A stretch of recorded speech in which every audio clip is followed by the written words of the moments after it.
қарындашы, танимысың сен мені? Мен бақытты баламын.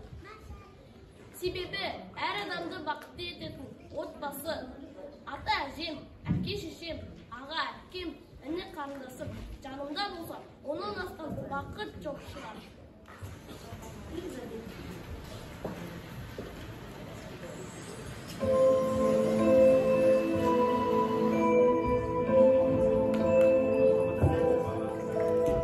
Біздің отбасымыздың ең құрметті де ардақтылары атам мен әжем.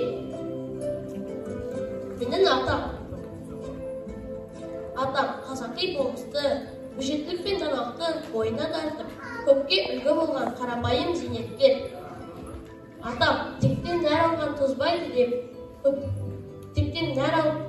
деп, шежіремізді үйретіп, жеті атамызды жаттатып, ақ батасын беріп отырады.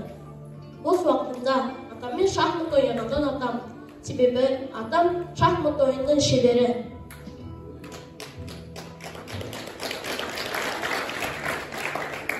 Бұл менің әжем. Мен үшін әжемнің орны ерекше бөлек. Жанынан табылатын, еркелігімді көтеретін әппақ әжем.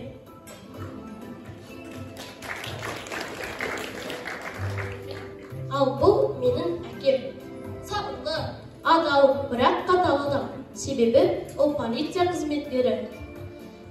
Әкем бізге жол көрсетуден, бар білгенін айтудан шаршамайды. Сабағыңды жақсы оқы, тәртіпті бол. Оқыған адам ғана өз арманына, мақсатына жет деп айтады. Біз әкемізбен мақтанамыз, үлгі тұтамыз. Ал бұл менің анам.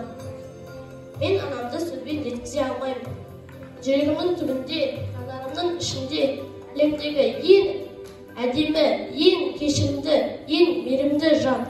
Біздің өнегелі, білімді, тәрбиелі болып өсуіміз үшін барын салып келеді. Өзі банк қызметкері, бірақ бәріне үлгереді.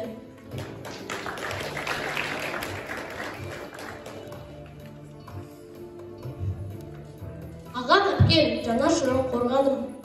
Інім менен қарындасым, зор бағым. Сіздер менен күнім өтті сәтті. Демек онда мен бақытты болғаным.